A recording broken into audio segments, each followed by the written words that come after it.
رات کا وقت تھا اور شدید طوفانی ہوائیں چل رہی تھیں۔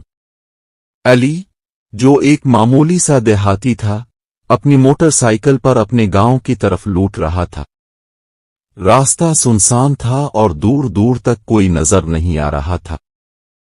علی کو وقت کا اندازہ نہیں تھا، بس اتنا یاد تھا کہ وہ جلدی میں تھا اور جلد سے جلد اپنے گاؤں پہنچنا چاہتا تھا۔ اچانک علی کو ایسا محسوس ہوا جیسے وہ راستہ بھول گیا ہو۔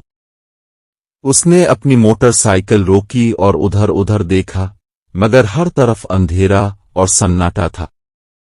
اسے یاد نہیں آ رہا تھا کہ وہ کہاں پر تھا۔ وہ اس جگہ کو پہچاننے کی کوشش کرنے لگا، مگر ہر چیز اجنبی لگ رہی تھی۔ علی نے دل کو مضبوط کیا اور آگے بڑھنے کا فیصلہ کیا، مگر جتنا وہ آگے بڑھتا، راستہ اتنا ہی زیادہ پیچیدہ ہوتا جا رہا تھا۔ ہر موڑ کے بعد وہی جگہ، وہی درخت اور وہی پتھر اس کے سامنے آ جاتے، جیسے وہ ایک ہی جگہ پر چکر کاٹ رہا ہو۔ علی کی دل کی دھڑکنیں تیز ہو گئیں۔ وہ اپنی موٹر سائیکل پر بیٹھا اور تیز رفتار سے آگے بڑھنے لگا، مگر کچھ دور جانے کے بعد وہ دوبارہ اسی جگہ پہنچ گیا جہاں سے وہ چلا تھا۔ اب وہ بری طرح گھبرا چکا تھا۔ کیا یہ کوئی آسیب زدہ جگہ ہے؟ کیا وہ خود کسی جنتی چکر میں پھنس گیا ہے؟ اچانک علی کو راستے کے کنارے ایک پرانا، بوسیدہ مکان نظر آیا۔ اس نے سوچا کہ شاید یہاں کوئی رہتا ہو جو اسے صحیح راستہ بتا سکے۔ اس نے موٹر سائیکل روک کر مکان کی طرف قدم بڑھایا۔ دروازہ خود بخود کھل گیا، جیسے کسی نے اندر سے دروازہ کھولا ہو۔ علی نے ہچکچاتے ہوئے اندر قدم رکھا۔ اندر کا ماحول سرد اور بھیانک تھا۔ ایک قدیم سی میز پر موم بتی جل رہی تھی اور اس کے قریب ایک بوڑھا آدمی بیٹھا تھا جس کا چہرہ جھریوں سے بھرا ہوا تھا۔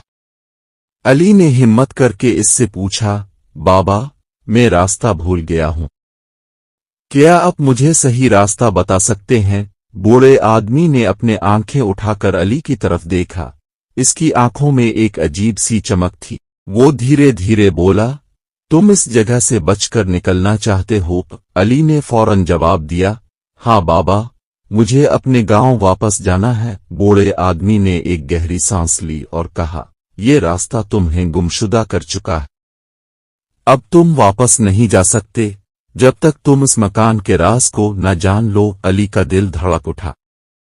اس نے ڈرتے ڈرتے پوچھا، کیا راز؟ بوڑھے آدمی نے ایک پرانا صندوق کھولا اور اس میں سے ایک قدیم کتاب نکالی۔ اس کتاب کے صفحات خون سے لال تھے اور اس پر کچھ عجیب و غریب نشان بنے ہوئے تھے۔ بوڑھے آدمی نے کتاب علی کی طرف بڑھا دی اور کہا، یہ کتاب تمہیں اس گمشدہ راستے سے نکلنے کا راستہ بتا سکتی ہے، مگر اس کی قیمت بہت بھاری ہے۔ علی نے لرزتے ہوئے کتاب کو ہاتھ میں لیا۔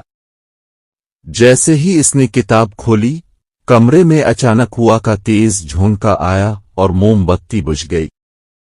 ہر طرف گھپ اندھیرا چھا گیا اور علی کو محسوس ہوا کہ وہ تنہا نہیں ہے۔ اس کے ارد گرد سائے منڈلا رہے تھے اور ان سایوں کی سرگوشیاں اس کے کانوں میں گونج رہی تھیں، یہ جگہ تمہاری نہیں ہے، یہ راستہ تمہاری زندگی کا آخری راستہ ہو سکتا ہے۔ وہ سرگوشیاں علی کے دل کو دہلا رہی تھیں۔ اچانک علی کو سب کچھ گھومتا ہوا محسوس ہوا۔ اس کی آنکھیں بند ہونے لگیں اور اس کے بعد کیا ہوا اسے کچھ یاد نہیں۔ جب علی کی آنکھ کھلی، وہ اپنے بستر پر لیٹا تھا اور اس کے ہاتھ میں وہی کتاب تھی۔ اس کی زندگی ہمیشہ کے لیے بدل چکی تھی۔ وہ اب اس راز کا امین بن چکا تھا جس نے اسے ہمیشہ کے لیے گمشدہ کر دیا تھا۔